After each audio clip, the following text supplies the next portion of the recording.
नमस्कार दोस्तों, आज मैं फिर से आप लोगों के लिए RRB group D general science के मोस्ट रिपीटेड 25 क्वेश्चन लेकर के आया हूँ, जो कि आने वाले एग्जाम में काफ़ी महत्वपूर्ण होने वाला है। तो चलिए हम लोग समय को देखते हुए क्वेश्चन से स्टार्ट करते हैं।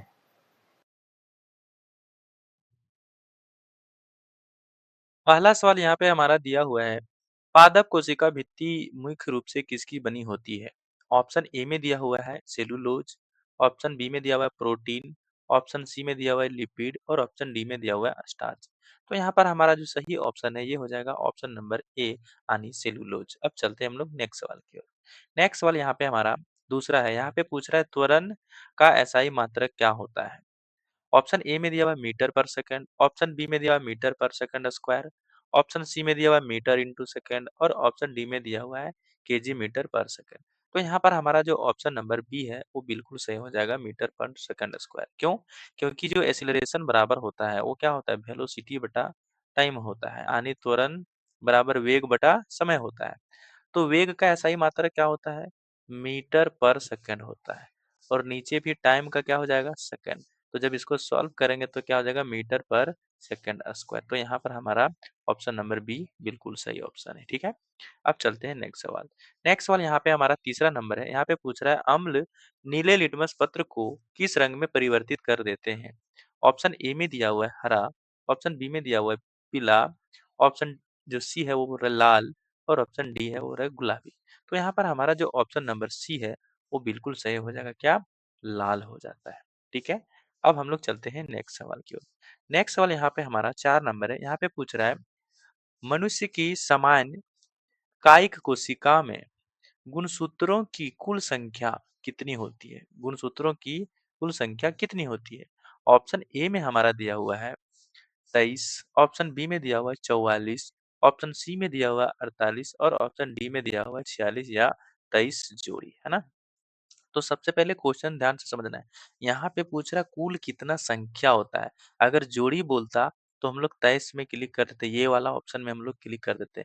लेकिन यहाँ पे हमको बोला क्या है, कुल कितनी संख्या है, तो 23 जोड़े होते हैं उसमें, तो कुल कितना हो गया उसका डबल यानी 46 यानी 46। तो यहाँ पर ऑप्शन नंबर जो डी है वो बिल्कुल सही आंसर हो जाएगा। अब हम लोग चलते हैं नेक्स्ट सवाल की ओर। नेक्स्ट सवाल यहाँ पे हमारा 5 नंबर है। ये पूछ रहा है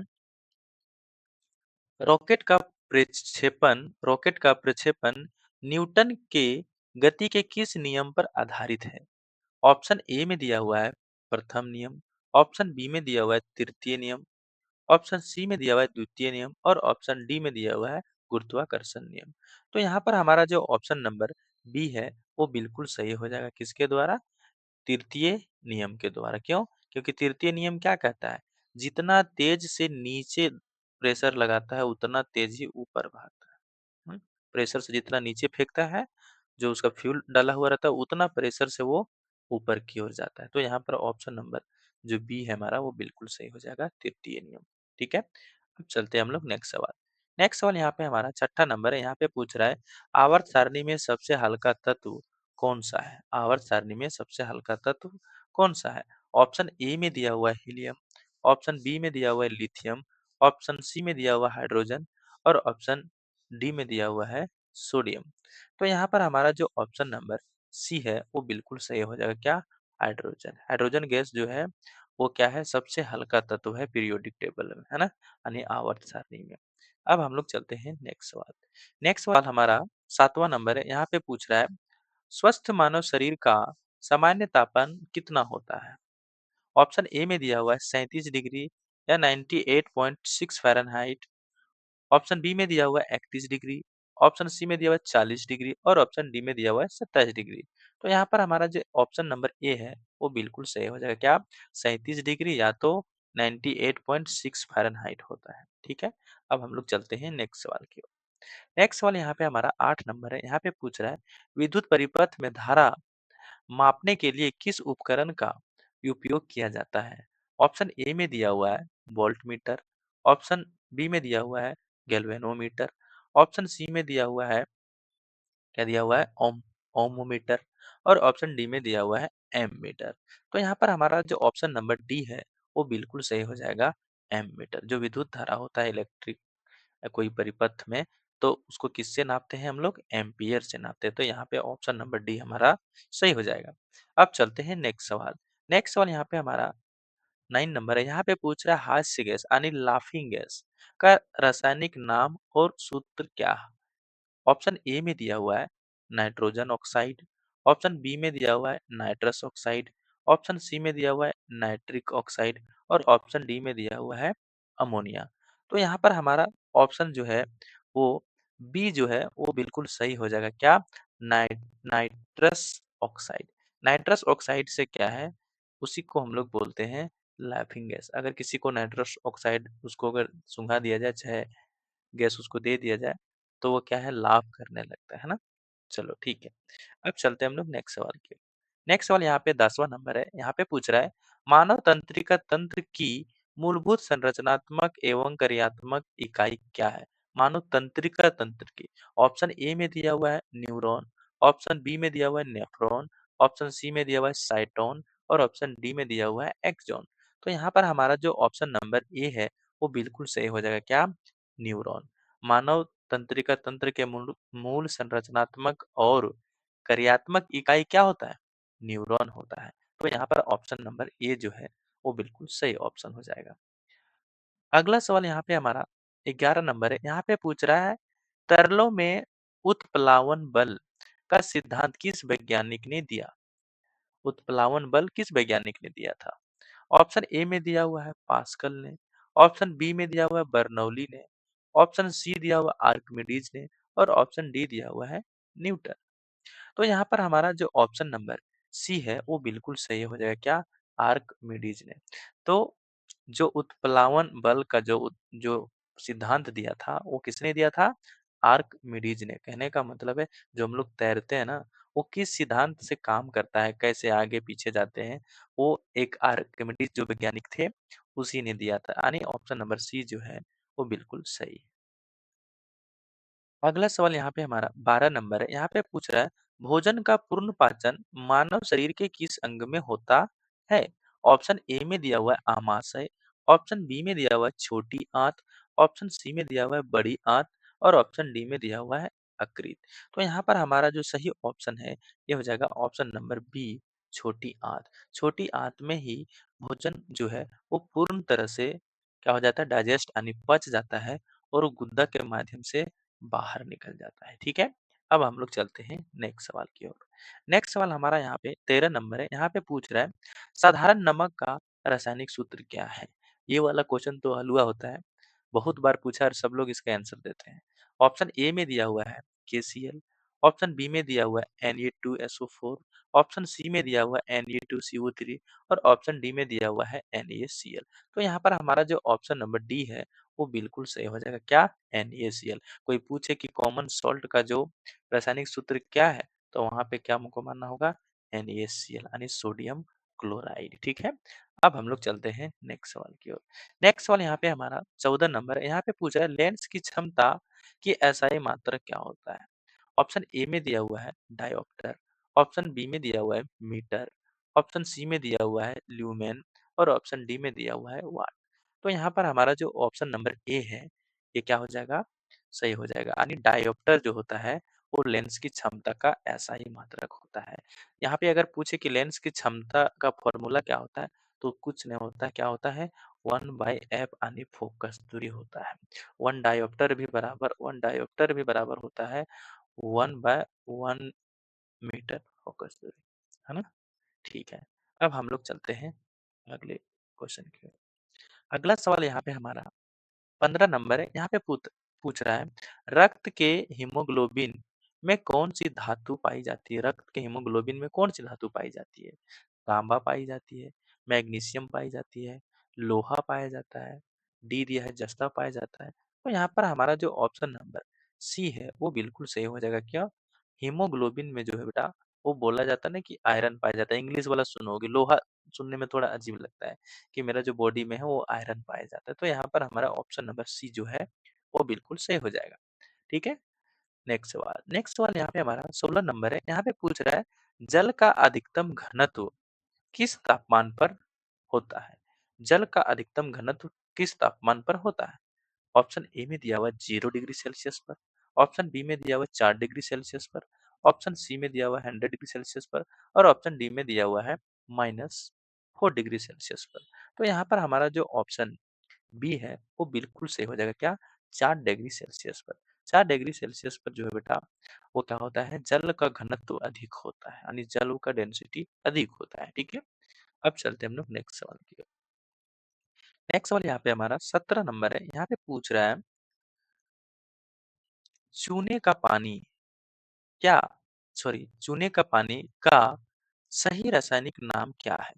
ऑप्शन ए में दिया हुआ है कैल्शियम हाइड्रोक्साइड, ऑप्शन बी में दिया हुआ है कैल्शियम ऑक्साइड, ऑप्शन सी में दिया हुआ है कैल्शियम कार्बोनेट और ऑप्शन डी में दिया हुआ है कैल्शियम क्लोराइड। तो यहाँ पर हमारा ऑप्शन नंबर जो ए है वो बिल्कुल सही हो जाएगा, कैल्शियम हाइड्रोक्साइड। इसे ही हम लोग चूने का पानी बोलते हैं। हाइड्रोक्साइड जिसमें जुड़ा होगा वही में समझना कि वो पानी के बारे में बात कर रहा है, H2, उसी को हम लोग हाइड्रोक्साइड बोलते हैं।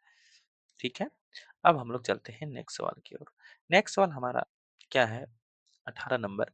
निकट दृष्टि दोष से पीड़ित व्यक्ति के नेत्र में प्रतिबिंब कहाँ बनता? ठीक है, ऑप्शन ए में दिया हुआ है रेटिना पर, ऑप्शन बी में दिया हुआ है रेटिना के पीछे, ऑप्शन सी में दिया हुआ है कॉर्निया पर और ऑप्शन डी में दिया हुआ है रेटिना के आगे। तो यहाँ पर ऑप्शन नंबर जो डी है वो बिल्कुल सही हो जाएगा, रेटिना के आगे आगे। देखो सबसे पहले यहाँ समझो, निकट दृष्टि में क्या होता है, दूर की वस्तु दिखाई नहीं देता है। समझ रहे हो कि नहीं? दूर की वस्तु दिखाई नहीं देता है। क्यों नहीं दिखाई देता है? जब उसको निकट दृष्टि दोष होता है। जैसे समझो कि मान लो कि ये मेरा आंख है, ठीक है, ये आंख है मेरा, यहाँ से हम इसको देख रहे हैं, ठीक है, देख रहे हैं तो ये क्या करता है, ये मान लो रेटिना है तो रेटिना के इधर ही बना देता है, दूर वाला इमेज का यहीं पे बना देता है। तो क्या हुआ कि उसको ये दिखाई नहीं देता है। समझ में आया कि नहीं? ठीक है, अब हम लोग चलते हैं नेक्स्ट सवाल की ओर। इसीलिए देखो यहाँ पे कि ये जो है उसको निकट दृष्टि दोष बोला जाता है कि इसके नजदीक मतलब आगे बन रहा है, यानी इसको जो इसका जो इमेज है वो थोड़ा छोटा बना रहा है, इसे निकट में बना रहा है। बनाना चाहिए रेटिना पे, बना दे रहा है निकट पे, इसीलिए इसको निकट दृष्टि दोष बोला जाता है। ठीक है, अब चलते हैं नेक्स्ट सवाल। नेक्स्ट सवाल यहाँ पे हमारा 19 नंबर है। पूछ रहा है प्रकाश संश्लेषण की प्रक्रिया के दौरान कौन सी गैस मुक्त होती है? प्रकाश संश्लेषण प्रक्रिया के द्वारा ऑप्शन ए में दिया हुआ है कार्बन डाइऑक्साइड, ऑप्शन बी में दिया हुआ है ऑक्सीजन, ऑप्शन सी में दिया हुआ है नाइट्रोजन और ऑप्शन डी में दिया हुआ है हाइड्रोजन। तो यहाँ पर हमारा जो ऑप्शन नंबर बी है वो बिल्कुल सही हो जाएगा। क्या? ऑक्सीजन। ऑक्सीजन जो फोटोसिंथेसिस के माध्यम से निकलता है, जो हम लोग ग्रहण करते हैं। ठीक है, अब हम लोग चलते हैं नेक्स्ट सवाल। नेक्स्ट सवाल यहाँ पे हमारा 20वां नंबर है। यहाँ पे पूछ रहा है सीएनजी का मुख्य घटक कौन-सा है? सीएनजी का मुख्य घटक कौन-सा है? ऑप्शन ए में दिया हुआ है ब्यूटेन, ऑप्शन बी में दिया हुआ है एथेन, ऑप्शन सी में दिया हुआ है मीथेन और ऑप्शन डी में दिया हुआ है प्रोपेन। तो यहाँ पर हमारा ऑप्शन नंबर सी जो है वो बिल्कुल सही हो जाएगा। क्या? मीथेन। सीएनजी का मुख्य घटक क्या है? मीथेन। ठीक है, अब हम लोग चलते हैं नेक्स्ट सवाल की ओर। नेक्स्ट सवाल यहाँ पे हमारा 21 नंबर है।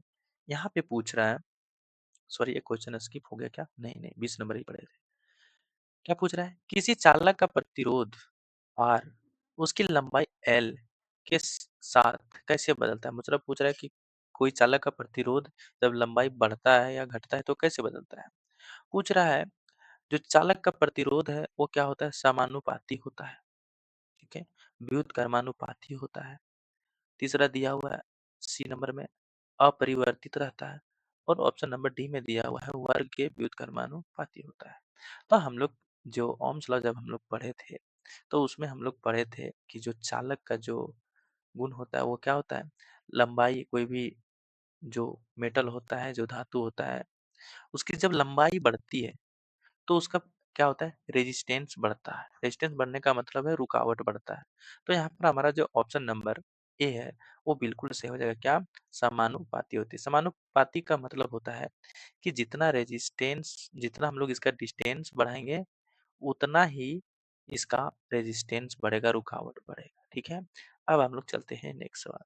नेक्स्ट सवाल यहाँ पे हमारा 22 नंबर है। यहाँ पे पूछ रहा है मानव शरीर की सबसे लंबी और मजबूत हड्डी कौन सी है? ऑप्शन ए में दिया हुआ है अस्टिपिच, ऑप्शन बी में दिया हुआ है फीमर, ऑप्शन सी में दिया हुआ है टीबिया और ऑप्शन डी में दिया हुआ है ह्यूमरस। तो यहाँ पर हमारा जो ऑप्शन नंबर बी है वो बिल्कुल सही हो जाएगा। फीमर यानी जांघ की हड्डी जो होता है वो सबसे लंबी भी होता है और सबसे मजबूत भी होता है। ठीक है, अब चलते हैं हम लोग नेक्स्ट सवाल। नेक्स्ट सवाल यहाँ पे हमारा 23 नंबर है। यहाँ पे पूछ रहा है, क्या पूछ रहा है? क्विक सिल्वर क्या है? क्विक सिल्वर के नाम से किस तत्व को जाना जाता है? क्विक सिल्वर नाम से किस तत्व को जाना जाता है? ऑप्शन ए में दिया हुआ है चांदी, ऑप्शन बी में दिया हुआ है सोने, ऑप्शन सी में दिया हुआ है प्लेटिनम और ऑप्शन डी में दिया हुआ है पारा यानी मरकरी। तो यहाँ पर हमारा ऑप्शन नंबर जो डी है वो बिल्कुल सही हो जाएगा, पारा यानी मरकरी। एक इसका नाम एक भी और है, क्या नाम है इसका? Quick silver. याद रखना कि क्विक सिल्वर और किसको बोला जाता है, तो वहाँ पे पारा सही करना। ठीक है, अब चलते हैं नेक्स्ट सवाल। नेक्स्ट सवाल यहाँ पे हमारा जो 24 नंबर है, यहाँ पे पूछ रहा है ध्वनि की चाल सबसे अधिक किस माध्यम में होता है? ध्वनि की चाल सबसे अधिक किस माध्यम में होता है? ऑप्शन ए में दिया हुआ है ठोस, ऑप्शन बी में दिया हुआ है द्रव्य, ऑप्शन सी में दिया हुआ है गैस और ऑप्शन डी में दिया हुआ है निर्यात। निर्यात तो होगा नहीं। तो यहाँ पर हमारा जो ऑप्शन नंबर ए होता है वो बिल्कुल सही यानी ठोस। ठोस में जो है वो ध्वनि की चाल सबसे अधिक होता है। अगर इसका क्रम पूछे तो सबसे ज्यादा किस में होता है? ठोस में होता है। सबसे ज्यादा किस में होता है? ठोस में होता है। उसके बाद द्रव्य में होता है, उसके बाद गैस में होता है। ये है इसका सीरीज। ठीक है, तो हम लोग चलते हैं नेक्स्ट सवाल की। नेक्स्ट सवाल लास्ट जो हमारा 25 नंबर है, यहाँ पे पूछ रहा है मलेरिया रोग किस सूक्ष्म जीव परजीवी के कारण होता है?